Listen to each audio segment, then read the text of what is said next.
Okay, Stephen, here we are yet again. Yet we are again. now on the 12th of December. And guess what? Oh, guess what? Am I getting into the Christmas spirit or what? First off, I heard Mariah Carey this week. Well, the question is, Chris, are you in the Christmas spirit? Yes. Well, the reason I say that is last week I said the Nightmare Before Christmas was Mariah Carey. Okay. And I think I also made a reference to It's Christmas. And, when I grew up, Slade and everything else. Ho, ho, ho, ho, ho, ho, everybody. Which camera am I on? Guess where I am tonight? Where are you tonight, Chris? So, I should, if anybody out there wants reviews doing, then you know what? Come to me. Ricky Gervais last week. Oh, my God. Do I mix it? Tonight, Matthew, I am at the O2 Academy in Liverpool to go and watch for their last farewell tour, Slade. So I am going to see Slade tonight. If I do not come away from there feeling Christmassy, then, the only downside to this, everybody, before I get too excited, is it's not Noddy Holder. It's Dave Hill.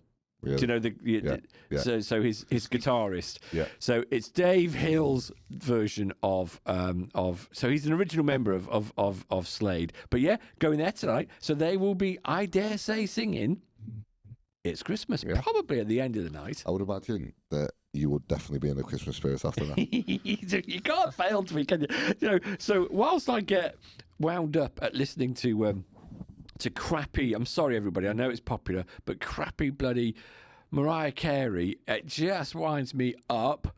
I will be getting excited about listening to Noddy Holder's It's Christmas on the way down. So I've got my Christmas playlist in the car and away we go. So I was listening to that all the way over because, again, I'll just do a little bit of a quick recap for those that watched and listened last week because I've already had, believe it or not, the audio version of last week's hasn't gone out, but the video has. And it's not had that many views, but I've had 2 messages text me of people who went, saw your video. I remember Gaz Top. Remember me telling you about Gaz Top, right? From Get Fresh and How. And they said, oh my God, you're seeing Gaz Top. How's that gone? Right? So, did you see Gaz Top? Well, I drove all the way to Conway, right? Because he messaged me, he says, yeah, Chris, I'm out Friday night. He says, I can meet you Friday night. He says, I'm going out for a meal first. He says, and then I'll be in my local afterwards, this pub in Conway. So I drive all the way over to Conway, get there about 8 o'clock, right? Because I don't know. And I message him and I say, I'm in the pub. It's empty. But I thought I'll position myself near the front door in case he walks in, because then I'm there. There was no one in this room. There was a fire going. Oh, no, there was. There was a dog. Even the dog felt sorry for me because it came over to sniff me out. But everyone else was in the bar area, and I thought, no, I'm going to stay here. I stayed there till 10 past 10. I did message him to say, hi, Gareth, here I am. So if you come in, I'll be waiting for you. And no response. No. Until about 11:15. I left at 10 past 10. 11:15, I get a message from him. Sorry, didn't have my phone with me. I'm here now. Where are you? Oh, did you say back? And I was like, I'm at home now, Gareth. Thank you very much. Right? Oh, no. Not to worry. We'll have to do it over something like Zoom. So he's like, yeah, okay, really sorry about that. Says, I ended up having to console myself, Gareth. I got stood up, but I consoled myself with one of your songs. Now, what I want to do is, so it's not all bad. It was quite funny because Gareth. So has it all been rearranged? Yeah. I asked him this week. I said, "Hey, Gareth, any chance I'm gonna mention you on the pod, right? And I'm gonna mention I got stood up by you." Please. I said, "So why don't you send me a little voicemail, right? A voice note on WhatsApp, just if you want, and I'll play that." Love it. And he went, "I'm busy, right, recording my podcast." He says, "Okay." I said, "I don't want a big thing out of you, just a Yeah, sorry, it's a 2-minute thing. And he went, I never heard back from him. So now he probably thinks I'm some kind of stalker. However, I consoled myself in listening to one of his songs, right, which is a bit of a piss take. Now, so Gareth Jones, like I told you before, used to be a roadie for The Alarm. He's a bit in the music. He's got his own band and this, that, and the other. But he's got this song that he did, and the reason I'm mentioning it is because this is what I do a lot, right? And I just wondered whether you did it. And that is when you're sitting in the bath or in the shower, and I do it to Chris and Will, who are people I'm living with, and I think they get sick and tired of me at times. I just make up words, or I'll make up a song with rhyming words, right? And you'll sit there, and then of course I think I'm some kind of musical genius, right? And I sit there and go, Chris Martin, Coldplay, piece of cake. I should be a lyricist. I should be, Bernie Taupin to Chris Martin type of thing, right? Bernie Taupin. Because I sit there. Oh, excuse me, I'm getting comfy here. So I sit there and I come up with these things, and I think, do you know what? We are getting absolutely milked by these pop stars because it's easy. Yeah. When you deconstruct a song, it's easy. Yeah. Right. And so Gareth has done something. He did it. I did this months ago, but I was listening to it and I thought, you know what? That's really funny. So he got challenged, I think, in this. I'll play a snippet of it, where he thought something similar, right? Where one of his mates, he does this podcast on cars, and so he thought, you know what, with his musical experience and everything else, could he write a song in the style of Chaz and Dave about cars, right? And I'm going to play you a snippet of it, right? Because I think it's brilliant, right? So if I play you this, bear in mind it's a Chaz and Dave style, if you remember them, right? But I think the play on words, because that's what I like messing around with. It's the play on words that I quite like. So this one, right, is called Core Tina. Right. So I've asked Gareth if I can play this, and he went, yeah, you're okay to play it. So what do you think to this as someone who goes out there and goes, you know what? It's a little taster of the song. It's still work in progress. But the artist is, of course, well, not of course, the artist is Dagenham Chaz and Dagenham Dave. Oh, I bought a car from Dagenham built in 1972, she had a walk-head bit like me, frankly, Mr. Yankee. I didn't know what to do. Styling straight from Detroit, a transatlantic look. Cheap and quick and holy fuck, I'm in love with Tina. Go, Tina. Right, so he's just taking a mickey, but what I loved about it was he's you could just imagine that being a Chaz and Dave type thing, right? Yeah. Where if only my girlfriend was called Tina, and he's making a play on those words, being it's Tina, God, Tina, and I just think, you know what, Gareth, it's a laugh, and it just got me thinking, do you know what? Especially with the news and everything I see all the time. We should have, if we ever got into power, we should put out there that there's got to be a minimum of like 12 hours of fun broadcast on a day, because every time you put the TV on, it's depressing. Oh, it's depressing, yeah. I mean, the 10 o'clock news is utterly depressing. It's absolutely, and as someone who sits at home at the moment, catching up with a few bits and pieces, don't put on daytime TV like Jeremy Vine, because they ask the daftest questions, yes. And I'm sure they're there just to wind everybody up. Oh yeah, they are. Well, it's all clickbait. It's absolutely terrible. It's not there to inform public opinion. It's there to get clicks. And now I know I shouldn't do this, and I know we're always, Is this product placement? Well, I was going to say on product. I noticed this last week when I was video, because listeners and people on the video side, I don't consider myself as a visual kind of guy, right? So I don't really do video stuff. But I did notice I kept holding my coffee up, and it was very prominently saying Costa. So Costa, if you're watching, if you want to put a product space, I can just go and get free coffee. Yeah. There are other coffee providers available, and if any of those want to come along and would rather have their product placement put on there, then I'm happy to do that. So yeah, just putting it out there, Steve. Have you got any preferences to any products that you want? No, I'm good for that, mate. Trainers? Oh yeah, I do like the Nike trainers, to be fair. All right, so Nike, if you're watching, yeah, I'm sure we could get some trainers out there. Yeah, 2026, we're going to be looking to take on brand sponsorship and ambassadors. So, and also I thought, and again, sorry for those listening, you don't really get the effect, but I found myself, it's not very good when you watch yourself, and so last week when I was watching myself, I thought, I'm too comfy in those chairs. And I slouch because these chairs are super comfy. I tend to find, like, I have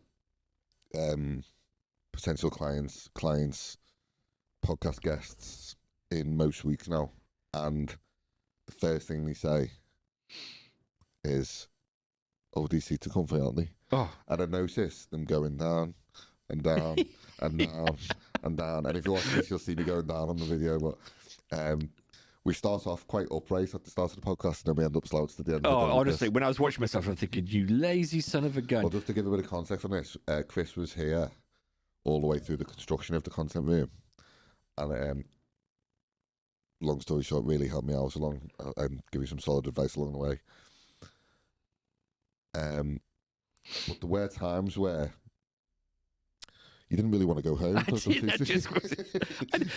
must have, he was very polite, because all I did was just sit and go, oh, this is really comfy. While they were all working around me, I was like some kind of lord. I would just sit there and go, do you know what? Yeah, if you don't mind, that looks rubbish over there. Do you want to move that? And they'd be like looking at me going, well, do you want to get out of the seat and do it yourself? Yeah. I'm like, it's too comfy here. But also, if you can see, this is another product placement. I bought today. So I walked in, everybody. We need to get a sign that says recording, because I walked in when Steve was recording with a new potential client, and from what I could gather, this chap, you maybe fill me in, but this chap sounded like he was some kind of something to do with the sports industry. Yeah. And I'm sitting there, and you know when you've got something and you go, better not announce I've got that. I've bought in a big box, a big sort of glass bowl of pick and mix, so that when clients come, right, they can sit there. I bought a coffee machine, which I probably haven't used yet, and I've got this pick and mix, so they can just sit there and pick on a few things whilst they're chatting away. And so I'm sitting there and I'm trying to now hide this thing, because I'm thinking, if this guy's from the sports world and Steve's a gym bunny, and there's me, super fit Chris, walks in with a bowl of sweets going, hey, come on everyone. So we've got pick and mix now as well. So this is what we're offering when people 100%, come. 100%. With I want to give that bit of a wow factor. Now, breaking news. Oh, here we go.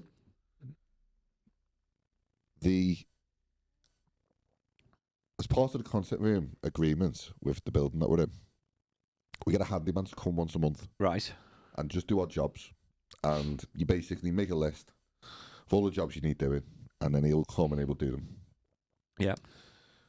And I've had a list of our jobs I need doing for the past month. Okay. And I've waited and waited, and I need them doing, like, because the concept room needs them doing. Yeah. We need to change sets. We need to put blinds up on the wall. Okay. And he just didn't come. But I begrudge paying a handyman to come, because it's part of the agreement that you get it, okay, as part of the agreement. Anyway. By the way, before you go anywhere, I'm not very good at handiwork. Same here. So I don't want to butcher the walls. Anyway, ask my missus, it drives her nuts. But we have a new handyman. Who? In the building. Oh. Who was actually located here in the building. So all the odd jobs in the content room will be getting done over the next few days, which is very exciting. And as part of that, Chris has essentially brought me in a coffee machine and a pick and mix, and an assortment of pick and mix, and a moose bouche, if you will, of pick and mix. So we can give that wow factor to all our guests, and if you are feeling a bit slumpish, or if you are feeling a bit tired when you come on. Well, you also need to come, by the way, everybody. So he needs to come and check. I've got a whole bunch of office gear that he needs to come down to the storage unit and pick and start putting it all in here. Well, that's going to be my. I'm a bit more flexible this week and next week, this weekend and into next week. So my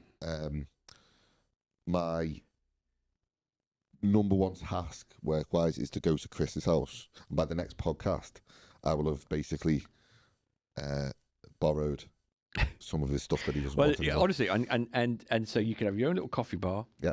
You know, I could bring SAF books here, right? And so that could be there. I've got little arcade games you can bring in, you know, and so we've got the way that people can just be entertained, not only through our lovely chat, but also go and have themselves with a bit of picky mix, a great coffee, sit down, and then talk. I love it. Because, of course, everybody, you know, last week I also mentioned I was dead excited that Brian Nasher from Frankie Goes to Hollywood was going to, had confirmed that he wanted to do the pod with us. I've now got a date. So that's happening in January, third week in January. Nice. I'm not going to say the exact date because, you know, don't want the crowds here. Yeah, don't want to tempt fate or anything. And also, don't want to tempt fate. I'll tell you what, though, like, for anyone who likes to put stuff out to the universe, it's you know, I'm made up that it's happening because this has been a long time coming, I think. Yeah, and I think nothing comes easy, right? And you never know as well. Nothing comes easy, and sometimes you do have to work at stuff and perseverance. 100%. You know, if you keep chipping away at things, I mean, and I think that is something that I see a lot of. I don't want to sound like an old fogey, but a lot of kids getting a bit kind of down on because they want it all like click of the fingers. Yeah, you know, they don't have the. I mean, I was trying to explain to I guess you'd call him my kind of stepson, right? Although I'm not married to his mom yet, but yeah, he lives with us. Yeah. And he's 19, looking for a job, and he's like any teenager, you know, and young kid. They see it all on social media, and they want to be famous, rich, and everything else, and they don't want to put much effort into it. And I was talking to him the other day because Forbes, I think it was Forbes, came out with a report that basically said that the average age of a top CEO, entrepreneur, as in when they've made it, what age do you think they make it? Because the media likes to focus on the Zuckerbergs of this world, Oh, he had set up Facebook. He's in his early 20s and he's a multi-millionaire and everything else. It's a really good question, that, you know, because I'm 39 now, and I don't think the penny really dropped for me till I was about 32, 33. Well, what they were saying was that your top entrepreneurial CEO doesn't really make it until they're 45. So that's the average age. And that's the average age. So what you're saying to me is I've got an average of 6 years to make it. Well, when you're at your top, right? And you know, so out of curiosity, Chris, as someone who's been there and kind of done it and done the business stuff, what age did you get to that point where it kind of clicked for you? 45. Yes. So I started my first business when I was 32, 33, and it was just me, you know, just being a bit of a freelancer. And I only did it for a couple of years, and then I got offered a job with a big international company, and thought, oh, do you know what, I'll do that instead. But I had that. Oh, why did I do that? Right, and so that was an itch with me so I did that until I hit 42, and then I'm a big fan of Hitchhiker's Guide to the Galaxy, and 42 is the answer to everything. So when I hit 42, I thought, do you know what, I'm gonna give it another go. All right, so I jacked in my job, ended up getting divorced, moving house, and started again at 42. And I started the business, which I then subsequently went on and sold. But yeah, so 3 years into that, you know, where I had my first few employees, we were never a big business, but it was just, I felt back then that maybe this is it now. It's a proper business.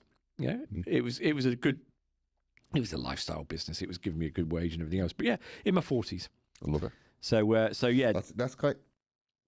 I know we've talked about this off camera quite a lot. Obviously, we have some honest conversations about stuff like this. It's quite inspiring for me to hear that, because sometimes I do see some young whippersnappers coming up who are very ambitious and doing stuff that I didn't do at that age, and I'm 39. So to know them sorts of facts and hear insights and stories from people like yourself, it is quite inspiring for me that to hear that, especially on the harder days. Like this week's been, I mean, this week especially, I mean, for anyone listening, take this as inspiration.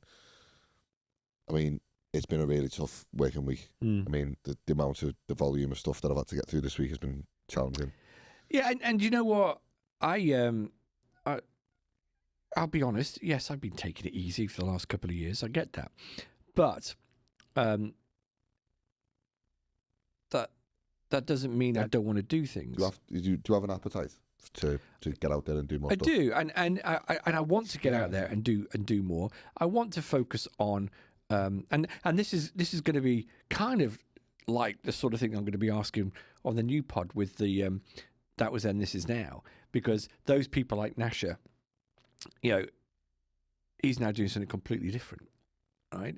And so, you know, when people say to him, "Why aren't you not doing Frankie Goes to Hollywood?" I mean, they came back, didn't they, and did the start of Eurovision, you know, and they were and people thought, "Oh, they're going to reform." No, I think they were doing that to basically put a nail in the coffin to say, right, well, this is one final thing. We're back where we started. This is the final, right? Because he doesn't want to do it, right? And I get that with some people because, you know, I've been in IT or was in IT for 35 years. And so when I got out of it, I just thought, you know, I don't want to go back to it. You know, yes, I could have, for a lifestyle, gone and found a job paying very similar. But you know what? I'd fallen out of love with it. All right. So the fact that I'm doing pods and going out and you know, you don't earn as much money with it and everything else, but you know what? I absolutely love it. All right. It's so much more fun. So I get when some of these big pop stars or people that are used to doing something then turn around and say, "I don't want to do that." You know, I mean, and again, as fans, you know, when we go to a concert, you know, the last thing you want to hear is when they go, "Here's our new album." And you're sitting there going, "I don't want to hear the new stuff." You know, I'm here to, you know, if you go and see Guns N' Roses, you want to hear Sweet Child of Mine and everything else. So you don't want him to go, "Here we go, here's my new song." You go, "What? No one's heard that one." You know, cut some stuff, right? We've paid to come and hear that. But also, he can probably be sitting there going, I'm you know, I've been singing this now. I think that's why years. the Oasis tour went so well this year. Because it was just all the old bangers that they had coming out. There was no new stuff. There was no agenda to push any new album. It was nostalgia, wasn't it? People wanted to just feel Oasis, you know, be taken back to the good times and do it. And maybe, I don't know, maybe Noel up until that point was kind of like, "No, I've been there, done that. Yeah, I want to try something new," but then realised that actually, because I know the High Flying Birds are still making music. So I get that, but that's not to say if someone came to me tomorrow, Steve, and said, "Chris, do you want to come back and you know, help run a sort of business intelligence company, and here's £200,000 a year," I might just do it for a little while. You know, because, you know, again, and I'm not being this is just reality now, everybody. You know, when you, without getting too political, but when you see the state of this country, you know, where everything is so expensive, right, and you know, things come out of the woodwork, everybody seems to want money. For nothing. And so sometimes with all the best planning in the world, there might be some things that crop up that you weren't expecting. And so I was sitting here and I've had a couple of those things coming up and I've just gone, "Do you know what? It would be nice to be earning some money so that it's not eroding my savings," you know, and... well, this is the thing, right? So I always ask myself this question, like, I won't disclose it, but I've got a number in my head that would give me everything I need. In terms of what I want for the business, what I want for life, what I want for the family. Yeah. Just what I want in what I can give back to people, all that kind of stuff. But I do wonder what the point is where enough is enough. Whereas, like, not enough is enough as I'm going to stop, but what's the point where I don't need to push anymore? Because if you do, when we first met and became friends, I was in the old concert room at that point, just started out. But if you'd have told me a year before that I'd be in the concert room, I never would have believed you. If you'd have told me this time last year that I'd be in this concert room now, in a position we're in, I never would have believed you. And if I reverse engineer that over the years, I never would, when I started out as a little video editing side gig in the spare room, where people were sending me videos and I was sending them back, and that was it. And I was doing it in COVID. I never would have believed, that I would be here now. But I've never got to that point where I'm content now, and if I just do this for the rest of my life, that'll be enough. But I do sometimes do wonder, and I do ask myself, what is that point? Now something weird could happen. Like I could win Euro Millions tonight. I could win 100 million. Yeah. Would that suck the purpose out of me? That amount of money? I don't know. Well, I'm a bit like you. I always said that once I've hit my number, then that would be it. But then you look at people like Elon Musk, Bill Gates, people like that who Richard Branson, when they made their first million, right? Why did they not go, oh, right, I've had enough type of thing? No, because they were driven to go, well, I want to make 5 million. They hit 5 million, go, I want to make 10 million.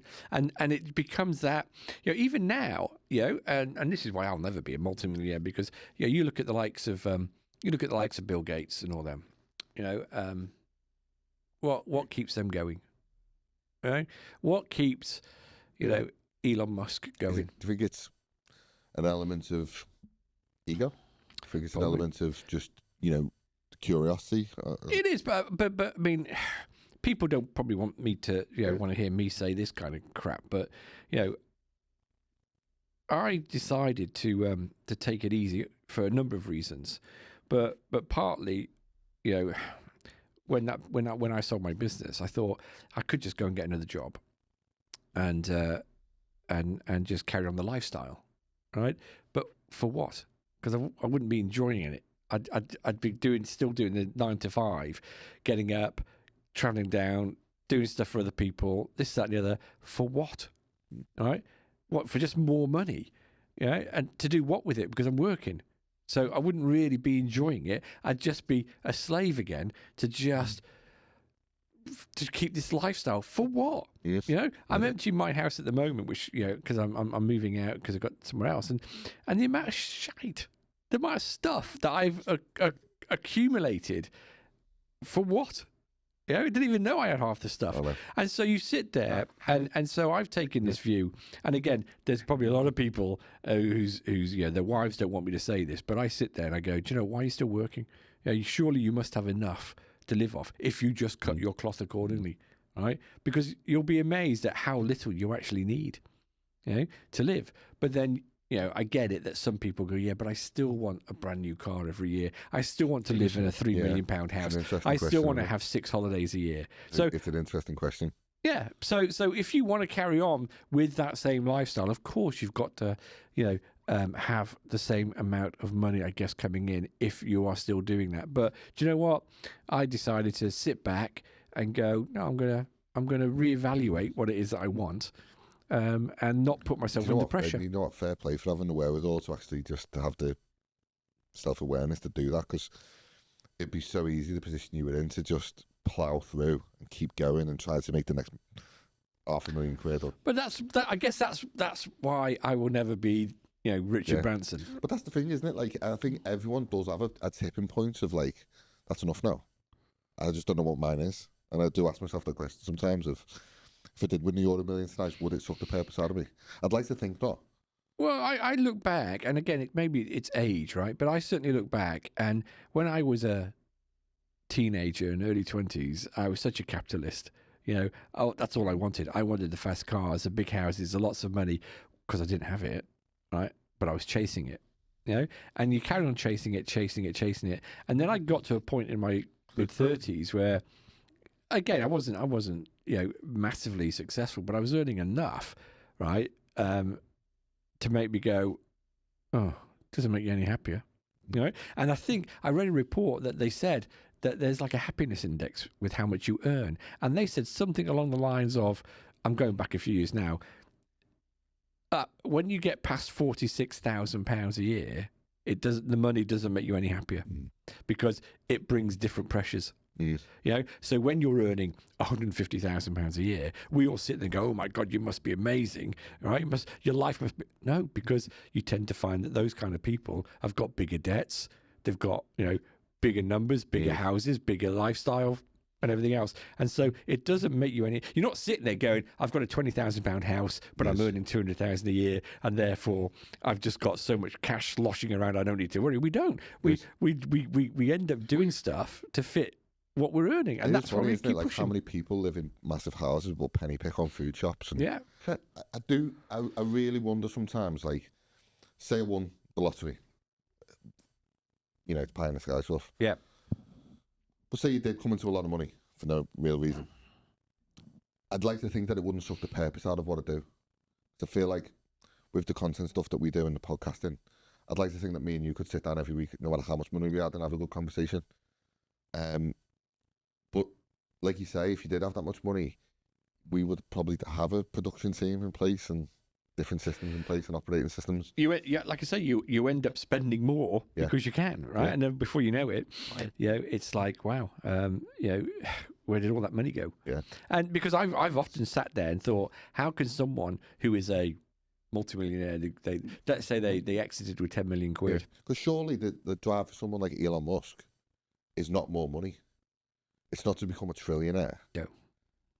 Because he's got more money than governments combined. I know, but he's the exception, isn't he? Because there's not many of those around. I mean, he is he's one of them people who'll be remembered in 500 years.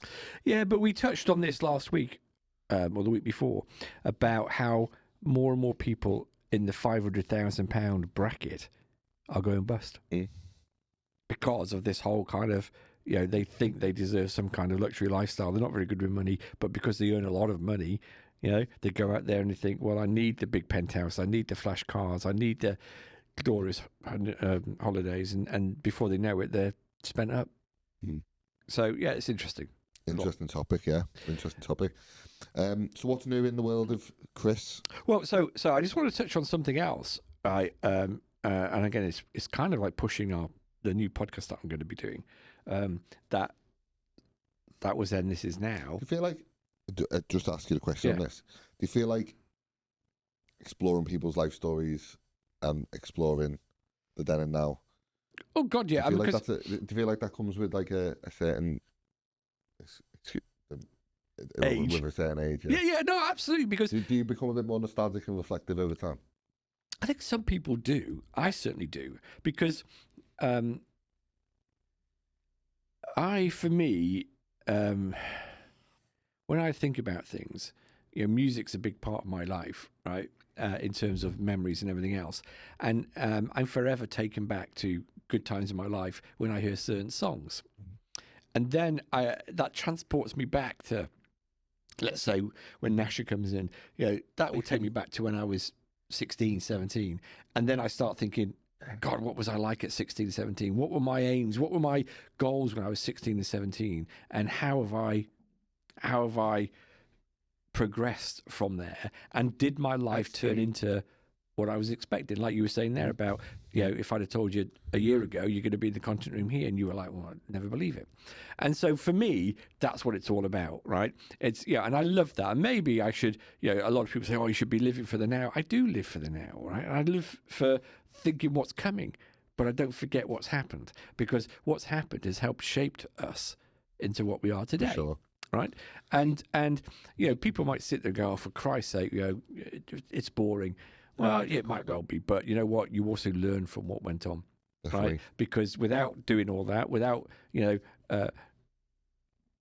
having bad relationships with girlfriends or with business or whatever, you're not going to learn what works and what doesn't work.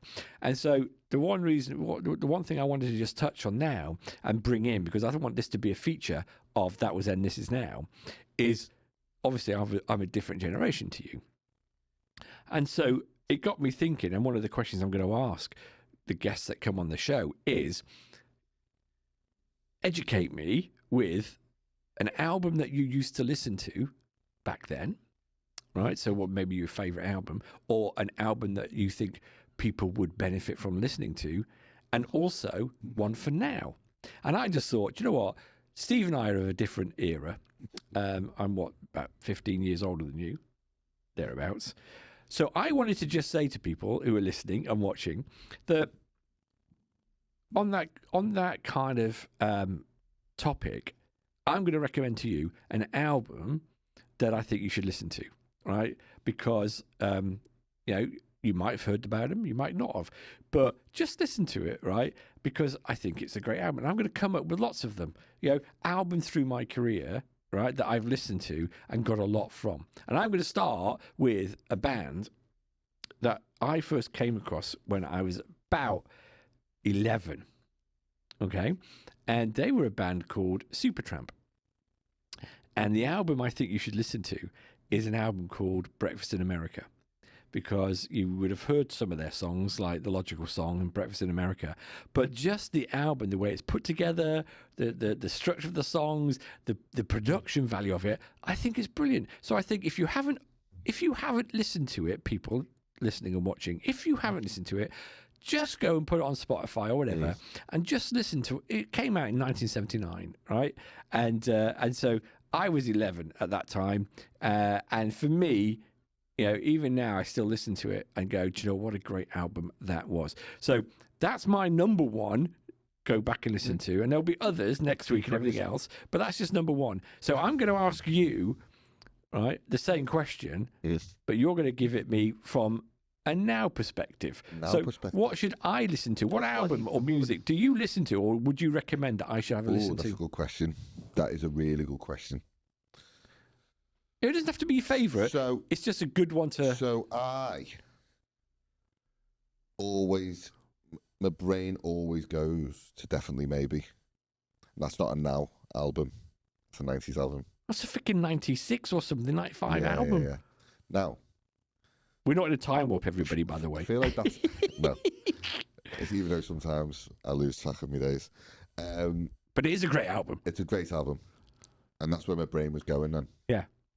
But in terms of now, I mean, the way we listen to music now is different. The way we consume music, we don't go out and buy a hard album these days, which is mad.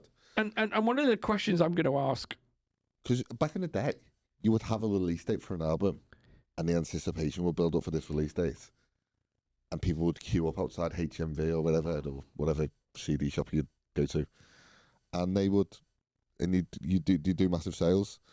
But we don't really do that. You don't really have that anticipation for new albums come out these days. No, and one of the things I want to ask someone in that industry is, back in the day, a lot of thought went into the order that a track went on an album, so that you would listen to the album and there would be a good flow. Yeah. Right? And I used to love that. I used to love thinking how some albums were rubbish because you just thought you put no thought into that whatsoever.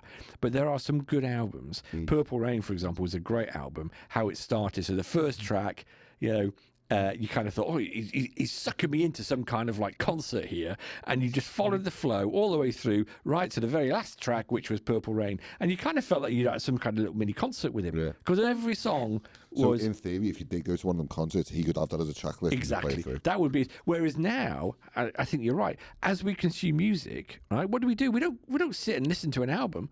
We'll pick a track. We go on Spotify and just go, oh, I'm looking for this track. Yeah. And they skip and they jump. So there's absolutely no thought, really, into the flow of an album. Yeah, it's funny. It is funny. I've done a lot of research into this, and I've done a lot of research into audiobooks as well. And I was listening to Richard Osman's podcast, and I've told you this. What do you think? I think I've told you this, so you might know this. For anyone out there, this is a question for you. What level of artist, musician, do you think receives the basic minimum wage from Spotify in terms of plays? Oh yeah, you've told me this, so I know. Yeah. Can I say? Yeah. So basically, the amount of money that Spotify plays for streams and plays and all that kind of stuff, the standard of musician that gets paid a minimum wage, that receives a basic minimum wage, is Alison Moyet from the band Yazoo. And again, for those younger listeners, she was a singer in a band called Yazoo back in 1982. Only You by Yazoo is actually one of my favourite ever songs. And I don't know if she was the writer of that, because she won't be getting She won't be getting the But the royalties she gets royalties. from Spotify basically pays her minimum wage a month. Well, okay. Which is a crazy thing because she was quite an established artist, right? Like For a good few years, yeah. I mean, that whole thing around creative. if Alison Moyer is listening to this, please come on the podcast. I'd love to interview her. I love Alison Moore. I think she's hot. Yeah. Chris wants to interview on the podcast with no funny business. Hey, well, you never know. If after Nasher, if I get Ian McNabb and the others, I might end up being some kind of music, podcast journalist. I think the way this that was then This Is Now podcast could go that way, and it could be like the This Is Your Life of. And if the BBC Sounds want it, I'm happy to license it out to the BBC Sounds and everything else. But yeah, you never know where it's going to go. But no, Alison Moyer was a fantastic voice, and we all have our best years, yes, right, and maybe our ups and our downs. I've certainly had a few, barren years, right, and I'm getting older. But she has turned into a gorgeous. She's lost a lot of weight, and now she just looks, thanks. If you tell you what, I wouldn't mind going out for a drink. I shouldn't be saying that because I'm a taken man, but you know what I mean. If I was single, I'd take her out. What age would you put her at now? She must be in her 60s now. Yeah. Early 60s, I think. Yeah. But anything wrong with the older woman? No, not at all. Absolutely not at all. They say. Especially at my age, they're all old. Before I met my missus, actually, I was used to dating older women. Confessions time now, everybody. Mm-hmm. This is also a dating app. But yeah, so that's where I am with that. So again, listen to that was then, This Is Now, because those kind of questions are going to be coming up with people, hopefully, that are in the industry. I'm going to make it my mission to get Chris's dream guest list on next year, because this year, I don't know if we'll round off with this, but I do want to give Chris a bit of a shout out, because through this whole process, I've essentially what I've done this year is crammed 2 years worth of work into about 8 months. Well, I think I get a bit reflective this time of year. And through this year, the voice of reason that's always been there with a nice custard or a nice word of advice, and sometimes honest advice. Yeah. About how we can improve stuff, get the extra 1% out, and just basically imparting wisdom from his experiences, and also helping me with the audio and leveling that up and everything. It's been awesome, mate, honestly. Well, only if you're listening to me. If you're not listening to me, then it's different, isn't it? Well, actually, I'd like to think that it's reflected in the quality of what we do. Whether it's, the video, the audio, whether it's, the client's experience that we're putting on. This better sound good than afterwards. And do you know what? Because otherwise... And this is not me blowing smoke up your arse. Yeah. This is, honestly, it's been a really, really, really testing year. On the old... Not like I don't suffer mental health problems or anything like that, but there's been really testing. Yeah. I look back on this year, there's not one that's been too enjoyable, but one that's been really hard work. And that's why I'm really looking forward to next year, and really just taking this podcast and taking it to a whole new stratosphere. Now, I know Chris's ambitions. We talked about this. The BBC Sounds. We're going to put it out to the universe. We're going to put our guest list out there, our dream guest list, and I'm going to make it my mission to pay him back with all that good stuff. We will get there. I think the one thing that I've always done in life, I guess, is when I set myself a goal, is achieve it. Yeah. Right. I never expect it to be the next day. But Dave was talking about this on the last podcast we had, and then like he was saying it's not always been the case for him. He's very successful now. It's not always been the case, and penny only dropped really when he went into hospital for an operation of some sort. And it was the same for me. Like I like when I look at Will now. Speak about Will. I don't worry too much for him because he's got some time to figure it out. And when I was 19, I was a bit different because I had a job and I was trying to make a career, but it was kind of like it didn't really click for me until I was in my 30s. Really, when I look back at I look at people in their 20s now and they just get it. It just seems to click for them. Do you think? I think there's too much going on about sometimes social media. I'm quite interested in the mindset of the hyper successful people. What Like, what is it that clicks in someone's head where they go, everything they land on just seems to work? Well, that I think you've got some. That's not the norm for most people, though, is it? No. But I'm interested to know, because I have a big thing about social media and how that seems to be ruining kids today. And so Australia this week brought in their social media ban for anyone under the age of 16. Yeah. So it'll be interesting to see how that pans out. What's your thought on that? I think it's a great idea. I'm supportive of it, right? I don't know how it's going to work, but you know, when I look at kids today, and you know, they're like Alexa, right? They don't talk to you. They could be sitting there in the same room with you, but not there because they're engrossed with their phones. You know, you talk to them, and you have to have some kind of trigger word to get them to listen to you. You know, and so and you know, adults are just as bad. Some of them, you know, they don't get off their phones. I think, and if you ask my other half, she'd probably say, Chris, you spend a lot of time on your phone. I probably do, but I'd like to think that the difference is I know when to stop. Yeah. Right? Or I know to put it down. Yeah. You know, because I see too many people who literally can't. It's like, okay, so I got the phone out a second ago, well, at the start of this podcast, to play something, but I then put it down and switch off the sound. It's a really interesting topic. I think there needs to be some more education around it for young people. Yeah. Definitely needs to be some more education.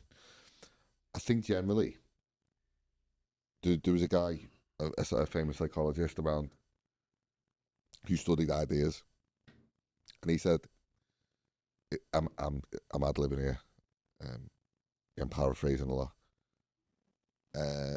He said something along the lines of, the best way to overcome bad ideas is with better ideas.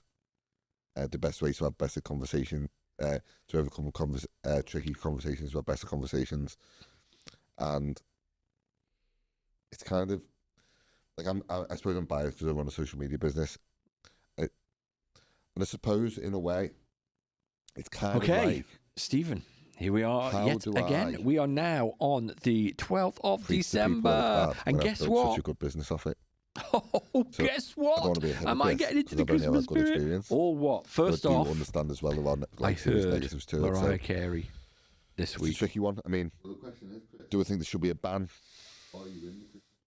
Well, the reason I say that is last week I said let's the Nightmare Before Christmas was Mariah Carey. But if you are interested in that conversation, and you are listening, I think I also made a reference to leave a comment, Christmas. let us know, because and you know, when I grew up, that might be Slade and everything else.